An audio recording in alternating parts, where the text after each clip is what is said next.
Greetings, adventures and foodies. Do you find it unbearable to just sit and wait for a queue like this? Well, then bear with me. Today we're playing a Shadow Bear tank and I'm gonna show you how you can take it from 1 to 60 barely using any time at all. So, bear with me as we head over to Chromie, get level 1 and see you in a second. And with a second lapsed, let's get straight into the action today. As you can see, I'm charging off in the background and we're quickly going over how I'm going to do this. First of all, we're gonna have a talent and carded abilities in what I picked level 1. Then we're gonna have a talent section, and then we're gonna have a mystic enchantment section, and I'm gonna showcase a dungeon where I run around and how to play the build basically at its most basic form. So without further ado, let's get straight into it. And first of all, the level 1 abilities I picked for this build have been Feral Charge, it's been Swipe, it's been Bear Form and Shadow Bolt. Those are kind of like key components for this build. Bear Form, of course, as well, Bear Tank Charge is always so good to have as a tank and almost mandatory in my book. Then of course we have Swipe to keep area of effect, AoE aggro in general, and Shadow Bolt for the backlash talent that we're going to be utilizing a lot. For carded abilities, I went with Carnage Incarnate as just general, a very good thing for Bear to have. Spell infused weapon to have that extra damage on our swipe and to help us level and just keeping aggro at max level. Survival Instinct, it's just plain out straight perfect for the Bear, and especially when you combine it with other healing sources like Nurturing Instinct. Vampire Lord to give us that bit of extra healing. This could also be changed out for anything else, Mangle or something like that. For the talented cards, I went with Hoplite Training because I have it. You could go with Nightmare Mauling for this one and swap out the Vampire Lord, Maul or Corruption ability, and then just pray to Orange Jesus for a Maul, or swap out the Feral Charge for Maul. However, that's a very basic setup and then you need a lot of mobility in other ways, but basically that would be another way to play the build. Other than that, we picked up Mental Quickness, Maledictive Assault, Soul Leech, Backlash and Savage Defense. Hoplite Training basically allows us as a bear tank to equip a polearm and a shield. We can't block. We cannot, because we're bear and bears can't block. We can't parry, but we can dodge. But the extra shield alone is giving us more stats, and next to that, it's giving us a huge amount of armor that's just gonna take bear tanking up one notch. Mental Quickness for the extra spell power, which really helps out on the Shadow Bolts that we're gonna be spamming to left and right, so you're hitting harder with the Shadow Bolt themselves. Then probably the most important talent of every single one of these is Maledictive Assault.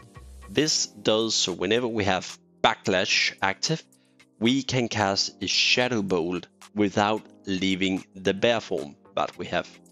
So, Maledictive Assault, Backlash are the two most important reses, basically just my take on it, and can be optional for anything. Soul Leech is, so whenever we cast the Shadow Bolt, we heal a percentage of the damage dealt. So the harder you hit with Shadow Bolt, hence the Mental Quickness, the more health we're getting back for each target hit with Shadow Bolt. Also, Maledictive Assault, it does so you hit multiple targets. It split up Shadow Bolt into 2 extra targets hit with a bit of reduced damage. Then moving on to Backlash is basically whenever you are hit by a physical attack. It's not spells, but it's when you are hit by a physical attack. So a gnoll going over, hitting you in the head, bonking you as the bear on the snout. This is gonna have 25% chance to trigger, and it's what we use to get the instant Shadow Bolt, which we can then use with Maledictive Assault, just giving us a free instant Shadow Bolt hitting like a truck. And then of course my favorite pick for any bear tank build, Savage Defense. basically it states that whenever we crit with a melee damage while in bear form, we have a 100% chance to trigger Savage Defense. So that could mean wiping your enemies. You have 100% chance to trigger Savage Defense when you crit, so crit is good for this build. And what it does is basically it reduces the damage you take. It's kind of like Powered Shield, but it basically reduces the damage take for physical attacks made against me or you, and it then reduces it by a percentage of your health and your attack power. And it's not your base health, it's your maximum health. So the more health you have and the more attack power you have as a bear, as to why you want to go agility and not strength or intellect for this, the more you basically negate for the next incoming hits. And I think a lot of people underestimate how big, I know what spells are hitting hard, but a tank that have zero investment in mitigating physical hits, they drop like a fly, really. So that's my take on why you need Savage Defense. Like Maledictive Assault, Soul Leech, Backlash, Savage Defense, they were kind of like my go-to for a Shadow Bear build. And of course you can go for it if you want to skip the mental quickness and hoplite training. It's going to be the Nightmare Mauling, which basically does so whenever you maul or mangle, you apply corruption. From what I understand, Season 9, you don't need corruption actually, because you can just apply it. And then for the corruption itself, you get the Nightfall talent also. So whenever corruption ticks, it have a chance to go in and basically give us a free Shadow Bolt.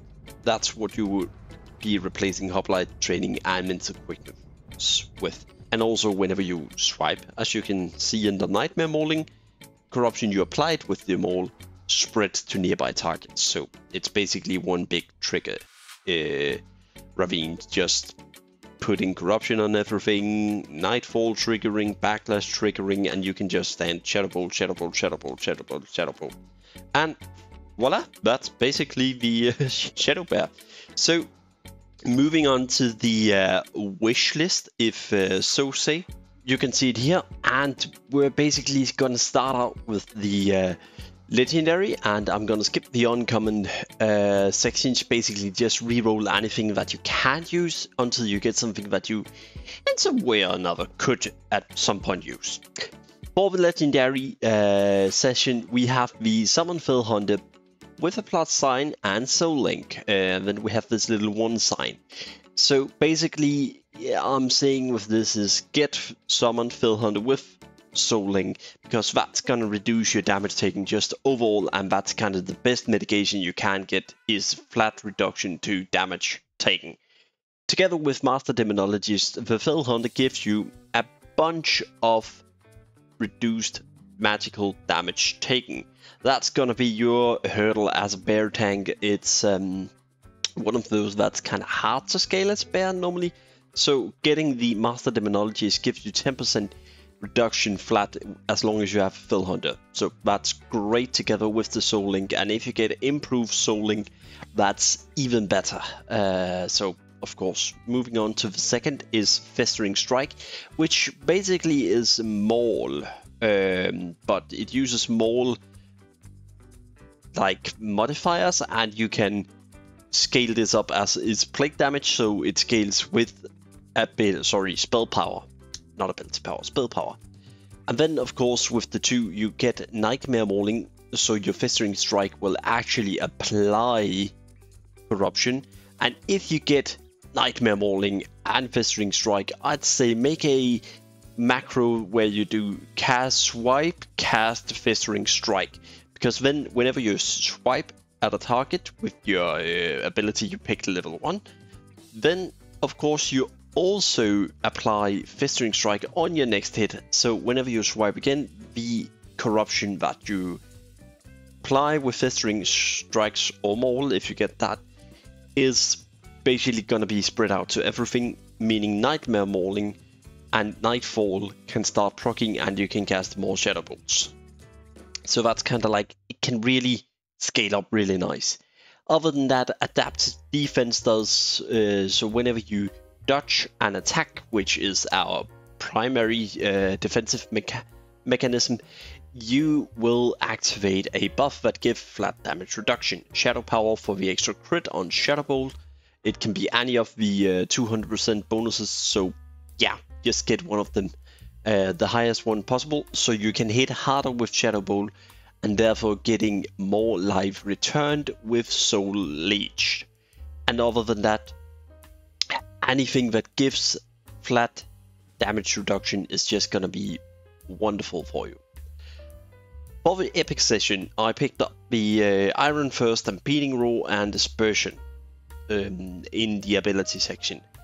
For the talent section, I picked up Improved Shadow Bolt, Never Precisions, Feral Swiftness, and then I wrote Attack and Spell Power Talents and be hit capped. Of course, you need to be hit capped always, as if you're not hit capped, well, then you're not doing any damage, and you can potentially miss a Growl, or you can miss a Shadow Bolt that was meant to take the Mythic 15 mob off the healer, and suddenly bloop, your healer dies, and well, you gotta start your Mythic over, and you lose a progression on it. So yeah, be hit capped, please. Attack power is just good as it scales our savage defense, and other than that, it just scales everything from your swipe to festering strike, whatnot you get. So spell power just improve the Shadow Bolt, nothing much there. Feral Swiftness is movement speed, which is always good to have as a tank. And the Never Protection is reduced damage taken from periodic damage, and if you take periodic damage like spell damage from Shadow with Pain or anything, you will get a buff that reduces your spell damage taken from that school further, meaning you take less damage from Shadow, etc. And it scales for any of the spells, basically, any spell school that there is. Moving on to the Improved Shadow Bolt, it's just more damage with the Shadow Bolt, and basically it increases your flat out damage with it, so you heal more with Soul Leech. It's pretty straightforward. Moving on to the rare section, as you can see, we picked up Enrage, Challenging Roar and Rebuke, and Vampiric Embrace is kind of like what I want to highlight, because Enrage is just more rage generation for start of a fight, Challenging Roar if you have a need for it, Rebuke for interrupt, always get an interrupt even as tank, and then Vampiric Embrace just to get that little extra, just getting that little extra healing done with the Vampiric Embrace. And then of course there's the thing about Ursoc's Rage, because Ursoc's Rage basically does so whenever you maul or mangle or festering strike a target, you reduce your enrage with 2 seconds. So basically it reduces the cooldown whenever you use one of the maul, mangle or lacerate. And if you use enrage, it now also reduces the damage taken, and it reduces the cost of Iron Fur if you get it. So that's really nice. Also, when I'm looking at Ursoc's Rage, I'm just gonna pull a picture up on the screen here now.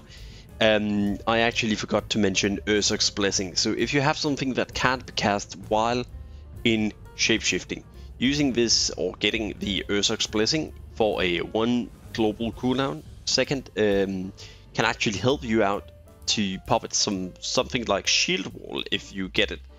You can use Ursoc's Blessing to keep your Dire Bear form's tankiness, and then pop Shield Wall and go back into Dire Bear form again instantly. So that's the bonus of having Hoplite. You can use Shield Talents that's generic and doesn't require you to be in defensive stance. So yeah, that's really good to have. Also, it's probably gonna be in the epic tier. And moving on to the Wingman and the Challenging Roar combo. The Wingman, if you get it and have Challenging Roar, you basically make enemies take more damage whenever you hit them, or anyone hit them basically. It just makes the enemy take more damage, so it's really good for just helping your DPS, getting that little extra boost and just helping your party get faster. So yeah, an Argent Defender is, of course, if you get knocked down all the way, this is just perfect for it. And yeah, that's basically the talent section. So for the Mystic Enchanting, I completely just remembered I had to talk about it after finishing all the footage and almost publishing the video, so I'm gonna toss this in where it makes the most sense and where I said I would put it. So yeah, bear with me on this one, I'm very sorry, but at least I remembered it. We went with some hit talents, right, or hit mystic enchantments right here. I went with Anticipation for 1% dodge, reduce spell damage taken on the spell warding, the wizard swipe to restore our mana and to increase our spell power by some when we're swiping so much, and spell power also for the Shadow Bolt. I went with Savage Defense to make it scale better with attack power. I went with Survivalist, which give 1% stamina. I went with Nurturing Instinct, which increases the healing of spell up to 55% of our agility. So when we heal from Soul Leech, I believe this also helps it some way or another. I'm not positive on that one, so if anyone can tell me in the comments if it does or not, please butcher me. Other than that, there is one, I believe it's called Stab in the Dark. Yes.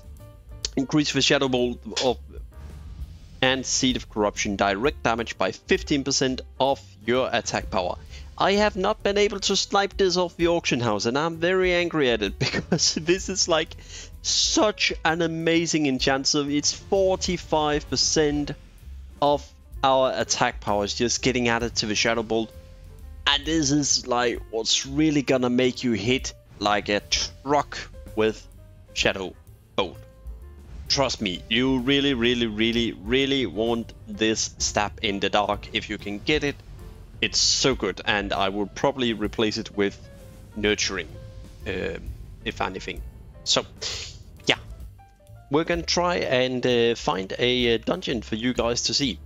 But before that, I'm quickly gonna go over what did I even roll. So let's have a look here. I did get Iron Fur, I got Soul Link and Voidwalker. We didn't get Fell Hunter, but Voidwalker is just fine. Together with the Master Demonologist, it's reduction in physical damage taken. Then other than that, I got things like Primal Fury. I got Improved Vampiric Embrace if I should roll it, and then I got things like Fell Vitality together with Demonic Knowledge, and I did manage to get Nightfall, but not Nightmare Mauling, unfortunately. And then there's a bunch of other talents like Crit Nodes, Defense Nodes, Natural Reaction is also a great one to get. It's not mandatory, but it's kind of like high in the tier. I can't really mention every single talent in the talent section, because then this would be an hour-long video, and I don't want that to happen. But other than that, yeah, get anything that just boosts your hit cap and anything. And if you're interested, I'm actually going to start live streaming whenever I'm going to level up, and all my live streams you will be able to find on my channel, going here, or the live section on my channel. You will be able to find them. If you're interested in seeing me actually doing the rolling, I will talk about whenever I roll, why I remove stuff, what I keep, and all my thought process behind what I keep and what I don't keep. So yeah, if you're interested, go check those out whenever I post them. Moving on to the actual dungeon, let's try and find one, and that's the entire point of this video actually. We're gonna see how fast we can get a dungeon. Probably healer missing. Yeah, it is. Either you're missing a healer or tank, and that's going to lead me to the next point of the next video actually, and a bit teaser if one can guess it. So now we made a tank, and what we're missing is a healer. So yeah. Ooh, that's nice. But basically we're going to see here I'm just gonna fast forward to whenever we get a dungeon. So see you in less than 1 minute probably. And there we have it. Took a bit more than a minute. Totally lead me to the point of this video also being, please play more tanks and healers. It's not as bad as you think. It's really bearable. Trust me, it's not that unbearable.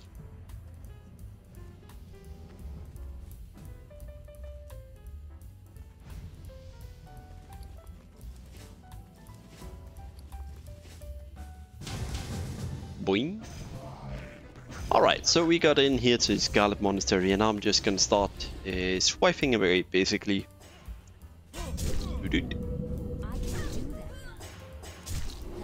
I don't help you. Hop.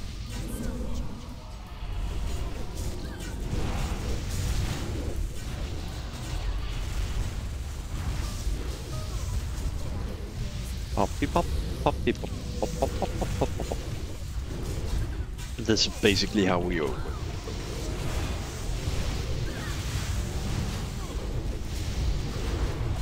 And see, this is the great part about playing the Shadow Bear.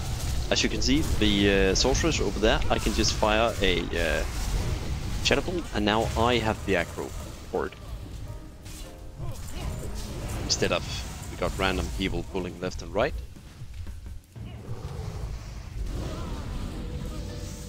It's just so. Yeah. That's also a thing. Please remember to line of sight mobs, so you can actually get on with the dungeon instead of just having 10 mobs lacking behind. Let's see. Myrmidon doesn't look like it. We did. Somebody can.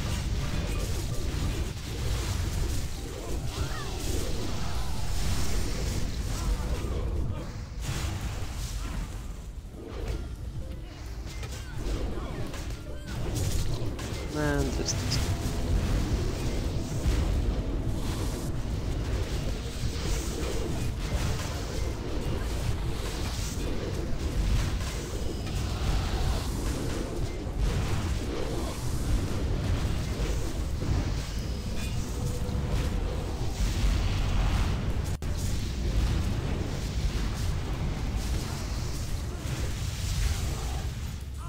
So yeah, this is the bear tank.